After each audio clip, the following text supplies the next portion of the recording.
Ladies, gentlemen, welcome back to another news roundup video, and today is probably going to be quite a long one because I've not only got brand new DC news to cover at the beginning, but then I'm going to get into the fallout, the remaining details from San Diego Comic-Con that I haven't covered, such as my reaction to Robert Downey Jr. returning to the MCU as Dr. Doom, and my thoughts on that, some Fantastic Four stuff, some other actual DC stuff coming out of San Diego Comic-Con, and a whole bunch more. Video is timestamped as always.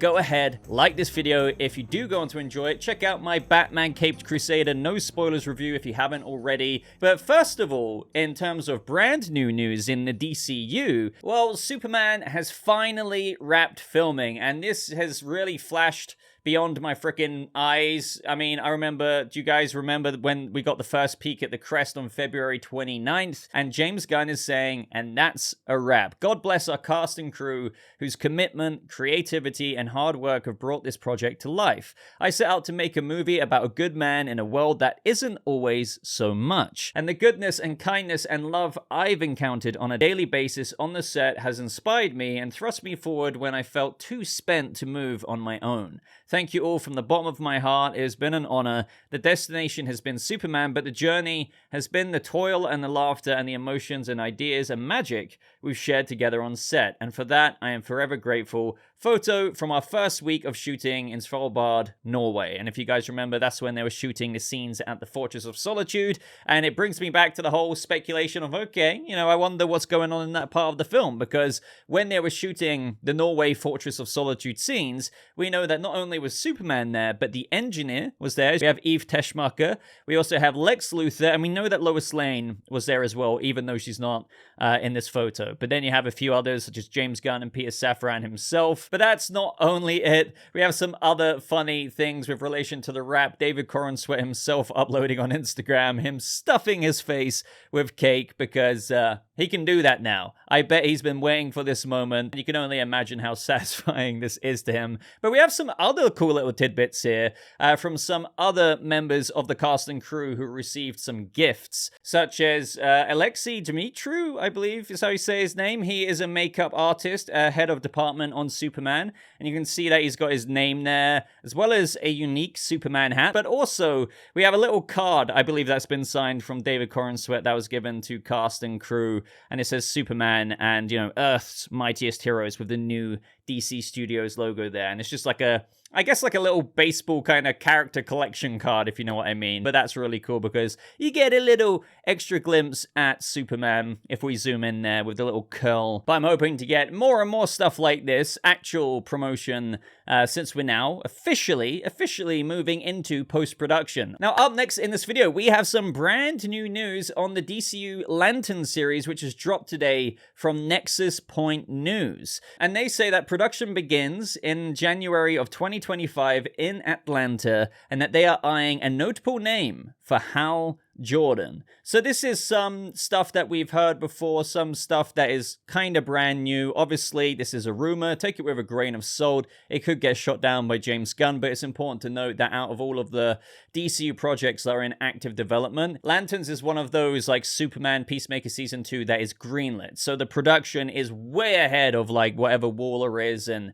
I don't know, Paradise Lost and other things like that. They're developing, but Lanterns, I tend to believe that this will probably turn out to be true because, as Gunn also said, that the showrunners over at Lanterns have got some great ideas for who they want cast. So they're really at the very beginning of the casting stage. So it makes sense that we could be hearing who could be cast, especially if they're filming in January of 2025. As they say here, Nexus Point News have exclusively learned from their sources that production is slated to begin in January through to June of that year. Hal and John being in their 40s and 30s respectively. Since the casting process typically tends to skew out those age ranges, some actors are being looked at are slightly younger or older, but Nexus Point News has also learned that the role of Hal Jordan is intended to go on a noteworthy name. Now that makes me super interested because Lanterns is, I would say, outside of Superman, like the whole hype that we've been covering here is like a collective DCU fan community. Outside of that movie, Lanterns, I would say right now, is my most anticipated anticipated project.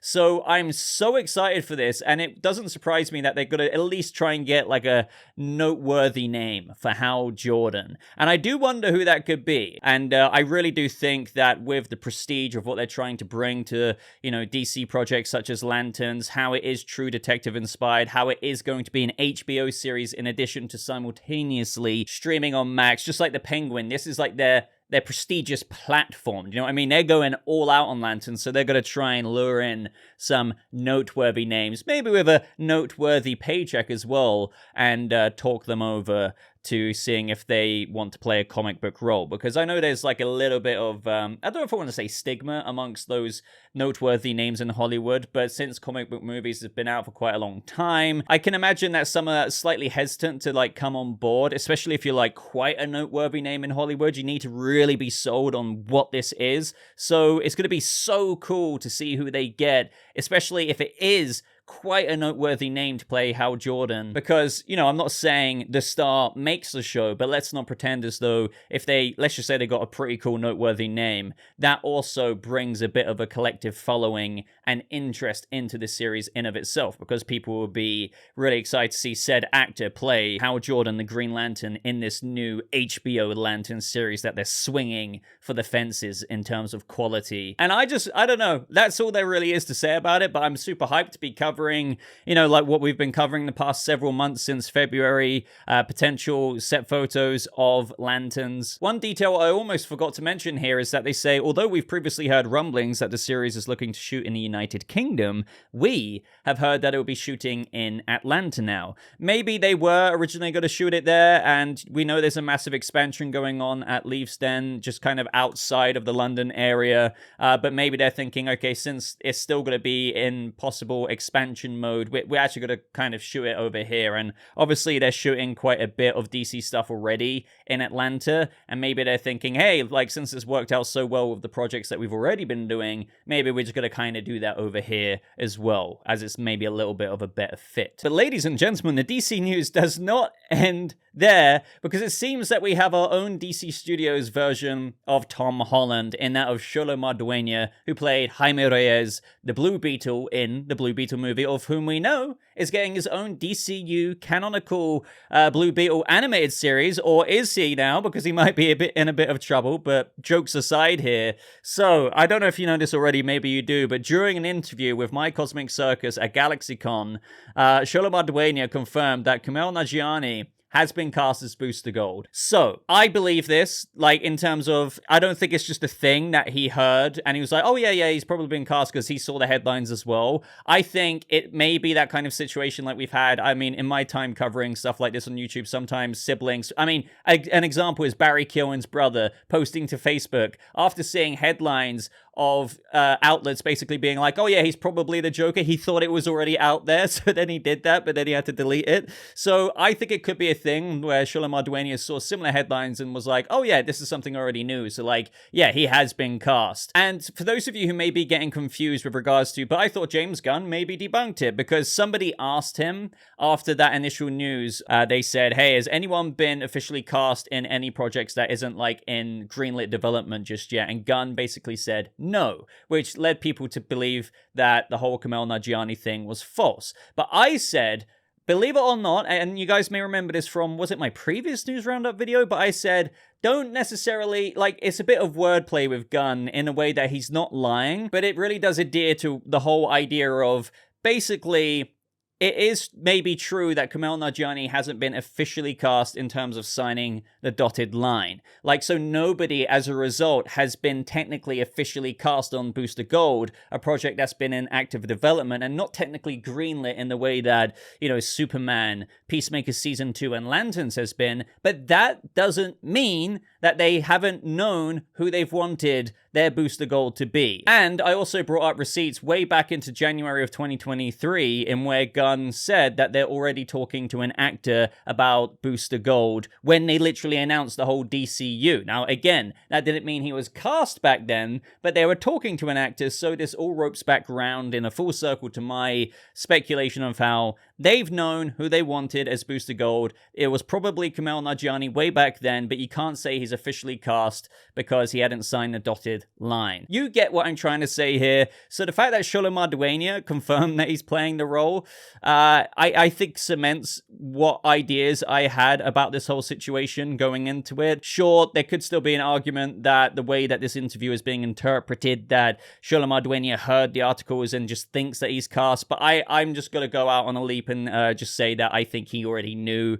and he's just confirming it in the ways that I've already mentioned. But let me know what you think of this. I mean, I know you guys have already expressed your thoughts on Kumail Nanjiani when we spoke about it, but how do you feel about it kind of having that extra layer of low-key confirmation, if you know what I mean? But we need to keep going through this news because there's more. There's more that I need to catch up with. So Joel Kinnaman will reportedly return as Rick Flag in Peacemaker Season 2. Now, this came, I believe, from Peter Solid's Instagram, I think, as he says here, just wrapped my first week directing Peacemaker, and he says, huge gratitude to James Gunn, okay, and Peter Safran for inviting me aboard.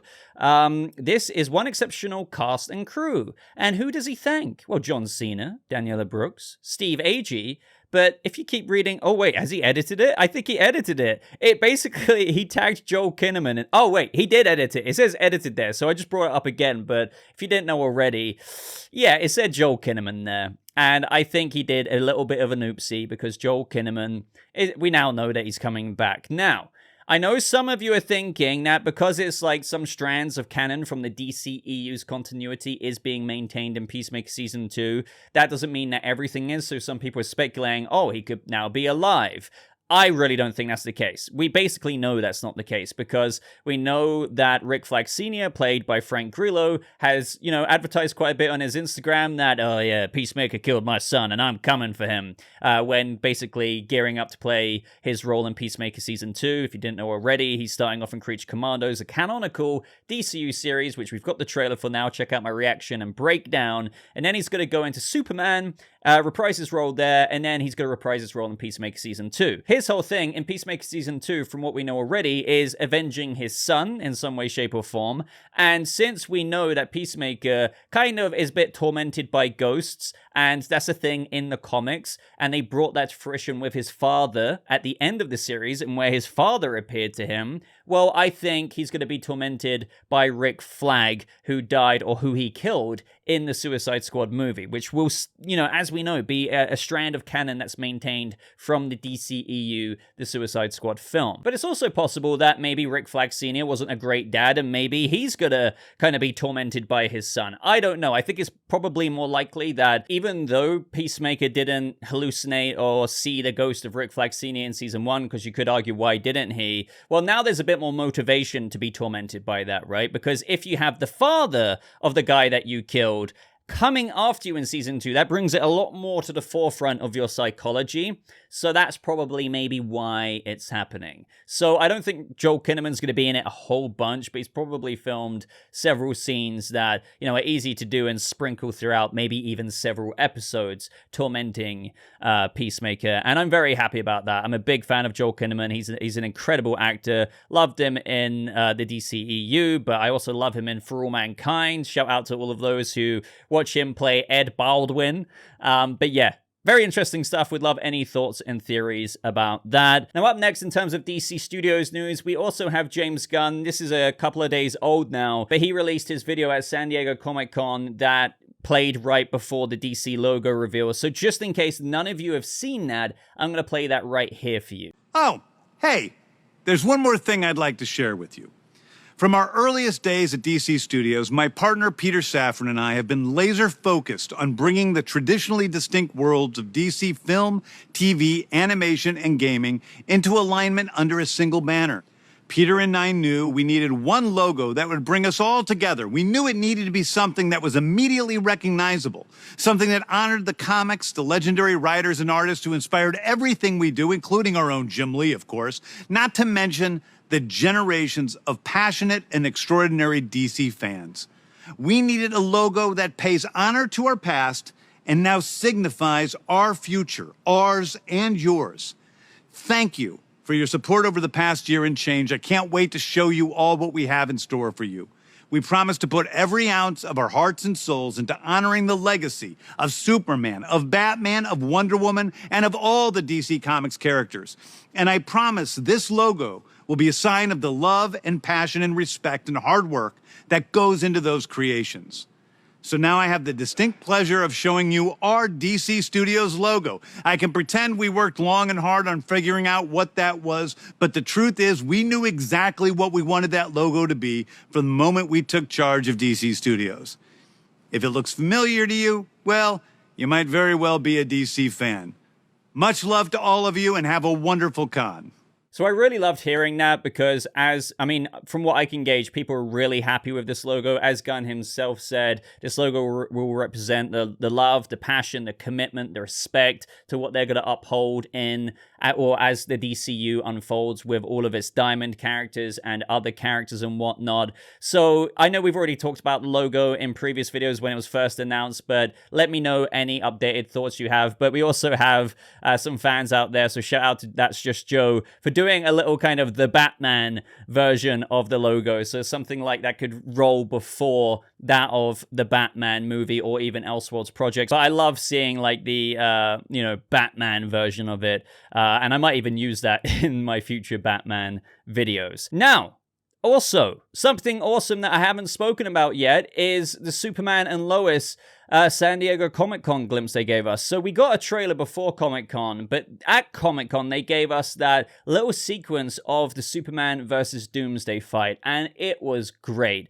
Honestly, I've said this before countless times, I think, but I'm going to say it again. If you have any hesitations about watching Superman and Lois because it's on the CW or whatever, watch it. Trust me, it separates itself. It's in a different caliber of quality. It's really, really good, and you are missing out as a Superman fan if you haven't seen it. It's obviously a different kind of Superman story at a different point in his life where he's moved back to Smallville. He has kids who are 15, 16 years old, so this has been a Superman who's been active for a long time. But it's a really touching, very character-centric and developing kind of series. It's really great, and I don't want to play too much of this for those who haven't seen the show, but it looks awesome. And obviously they're doing the death of Superman, and we did have Elizabeth Tulloch tease that there's going to be a new detail on the suit, but they've kind of already given that away because we have a new poster for Superman and Lois Season 4, and if you zoom in on Superman, well, it looks like he's got a little bit of a different kind of belt with trunks there, which technically probably doesn't make sense in continuity because he's fighting Doomsday in that poster where he's wearing trunks when technically he wouldn't have trunks at that point because he doesn't if you've been watching the show. So not only are we getting Corin Sweat trunks, we're getting Tyler Hoechlin's Superman trunks. But now we need to move into the Marvel side of things. I know I don't cover Marvel on this channel nearly as much as I used to or nearly as much as I'd like to. Honestly, that I know I've been saying it for a long time. That is something I hope to change. It's not that, oh, I am more DC. I mean, I am objectively through the content that I do, but I want to do more Marvel. I want to do more other things, but I'm a one-man band here, so I'm working on it. Who knows, one day I might be able to get an editor and kind of put out lots more content.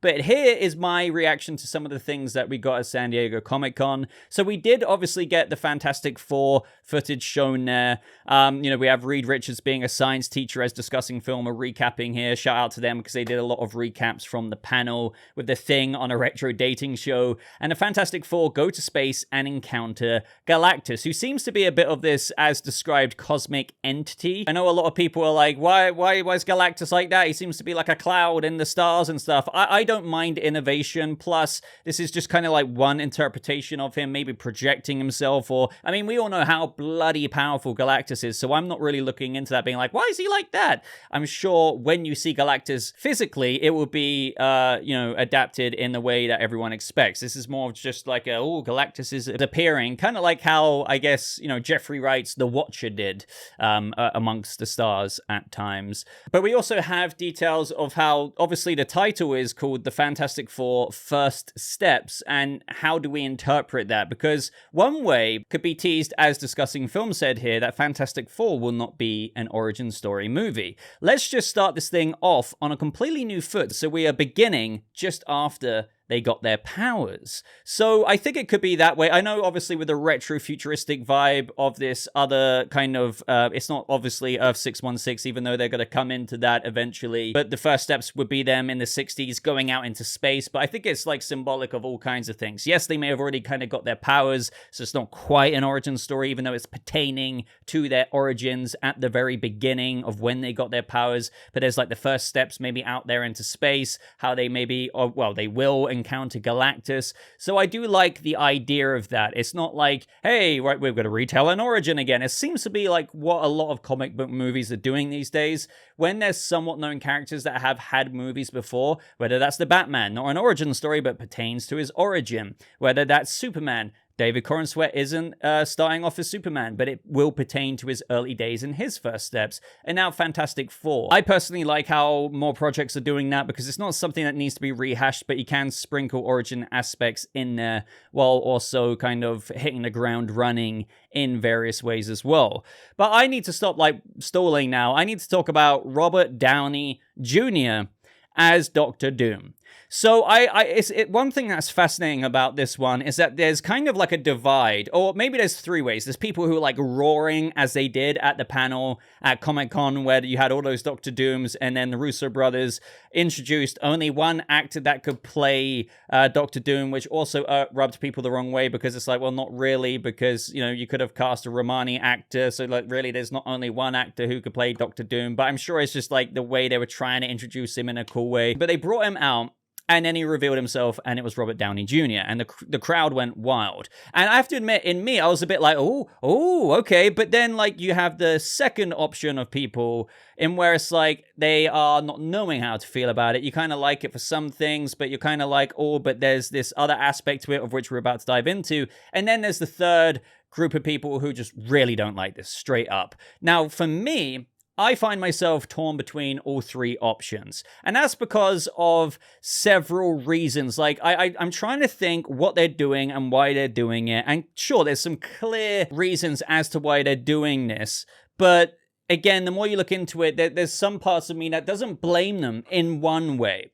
So let me get into that. So sure, bringing back Robert Downey Jr. as Dr. Doom does scream a bit of desperation from Marvel. Why? Well, it's quite simple. Like, you had him play Tony Stark. Some people now view this as like, oh, isn't it a bit of a, not, I guess maybe a bit of a cash grab, but you're kind of leaning into maybe a bit of nostalgia bait to kind of bring back the glory days of the first 12, 13 years of Marvel right up until Endgame, right? It's one glaringly obvious face value side of it. But then you look into, but why would they do that? Well, there are reasons why they have done this, because one thing, I don't know if I feel bad about, but it's kind of like you can empathize with regards to the MCU is that, to be fair to them, they did try build up over a couple of phases their new big bad, because one criticism that is coming out of this is that Marvel needs to not do this, and they need to kind of reinvent the popularity that they obtained with the first 10 years of Marvel with Robert Downey Jr. as Iron Man, Steve Rogers, Captain America and stuff.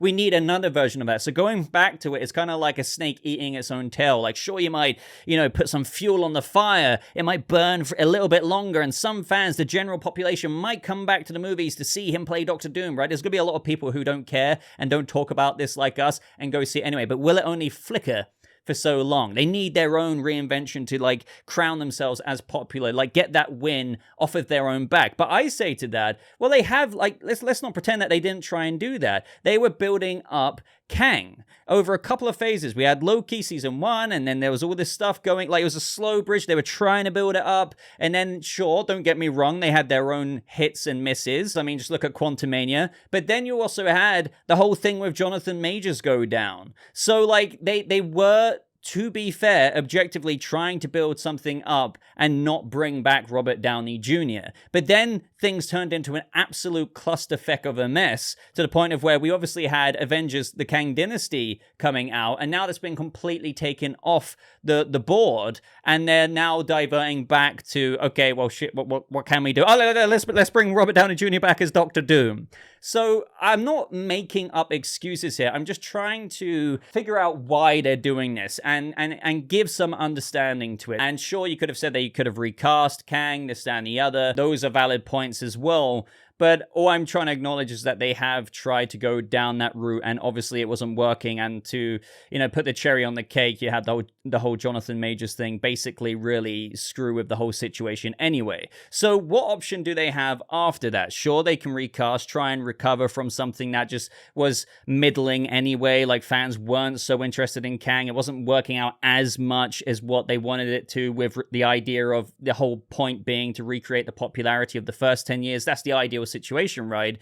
So what do? Now try and build up a whole new villain for another couple of phases and maybe have more misses like Quantumania? Or do you just kind of like, right, what's one thing we can do to solve this as best as we can? And that's to bring back Robert Downey Jr. and do Doctor Doom. And don't get me wrong, Robert Downey Jr. would absolutely not have been my first choice to be Doctor Doom. I think even though it wouldn't have been a Romani actor, some people were saying, but if it was, you know, how some people were fan casting Cillian Murphy, that could have still brought a star power to Doctor Doom that wasn't bringing back basically the guy who played Iron Man, of which now people are worrying that will tarnish his leg. Like, I can go in so many directions with this, but with all the context I've now added into it, I would be lying if I said, okay, now I'm not intrigued to see what he's going to be like when the heroes encounter him. The ideas of what if one of the heroes we've been with, who's been close to Tony Stark, is fighting him with the mask on, and then the mask gets knocked off, and then it's like, wait, Tony? And it's not Tony. Like, the fan goggles versions of that is like, oh, there's going to be a lot of drama there, and how that comes off on screen. And Robert Downey Jr. has a very charismatic presence, and he's a good actor. So I do see the silver lining to Robert Downey Jr. And I don't think it tarnishes his legacy, because that would only happen if it was Tony Stark as Doctor Doom. No, this is they literally introduced him as Victor Von Doom. So I also think it's quite cool how Robert Downey Jr. is going to have an opportunity to play a completely different kind of character, a villainous role. Yeah, I can understand how they got there. I know I've kind of kept repeating myself, but I feel like I just need to kind of swim in every direction here to kind of really articulate the multifaceted aspects to how fans are feeling here. Okay, what does this mean about Victor Von Doom now? Like, so how is he gonna be, is it a variant of Victor Von Doom rather than the Victor Von Doom? I'm not sure how I feel about that, because then it kind of feels like, okay, so you're bringing back Robert Downey Jr. to play a Victor Von Doom, not a Tony Stark, but as a variant Victor Von Doom, just for the Avengers event movies, so Doomsday and Secret Wars, to then just have somebody else after potentially those two event movies be like, hey, no, I am the real Victor Von Doom. It's kind of like, you know, Quantumania, where that wasn't the actual Kang we were going to be facing in Kang Dynasty, and, you know, it's just like, no, I am the real Kang that is the main threat, even though there's a bunch of us Kangs. I guess it is a cool thing in one way, but then, like, if he just kind of is like bye-bye and is a real Victor Von Doom out there, it's like, why not just pick one Victor Von Doom ultimately to be in Doomsday, Secret Wars, and whatever you may do with Doctor Doom after that? Now, I guess this is all, with regards to him coming into 616, it's going to tie into the whole Fantastic Four thing. Is he the Victor Von Doom from the Fantastic Four universe? And once they come from their retro-futuristic Earth universe in the 60s, they're going to, like, be catapulted in with Doctor Doom. I don't know. Will he also kind of be the nail on the coffin with regards to the Kang threat? Because I don't think you can just close the book on Kangs. They're still going to have to do that in one way, shape, or form. Now, another concern that fans are having, and I agree with this one, is that will they be even, like, really covering his face the whole time? Now, this is a relevant question to ask, because it's like, you know, given that it's Robert Downey Jr., you don't bring him back. And also, with brand new information out there, pay him significantly more, apparently, from Variety saying this, than $80 million to star as Doctor Doom in the next two Avengers movies. You don't do that to, like, cover his face the whole time. And then especially there's the whole thing with the scarring from Doctor Doom. I wouldn't be surprised if Robert Downey Jr. is down to do some prosthetic makeup, but not enough like that you couldn't recognize him. I'm not saying like he's all about him, but all I'm trying to say is that this will irk some fans, because obviously Doctor Doom is really meant to wear the mask, and I know underneath the mask there's various degrees of scarring depending on the iteration of Victor Von Doom you're going with. But again, this is ultimately something fans are a bit worried about, because will it be straying further away from the comic accuracy of the character that fans are already worrying enough about that they could already be doing if he's going to kind of be maskless at times and maybe have minimal scarring. So I don't know, guys. I think people will learn to come to terms with it over time. I already am in a roundabout way and already got parts that I like about it, as much as I completely and utterly understand and agree other criticisms with this whole thing. But let me know your own personal thoughts after hearing mine down in the comments below. But until next time, would really appreciate a like if you enjoyed this news roundup. Do consider subscribing for more news roundups like this and other videos on the channel, of course. But I'm going to love you and leave you. Thank you so much for watching. I hope you guys have a lovely rest of your day. And I'll see you people of the MCU and the DCU in the next video. Goodbye.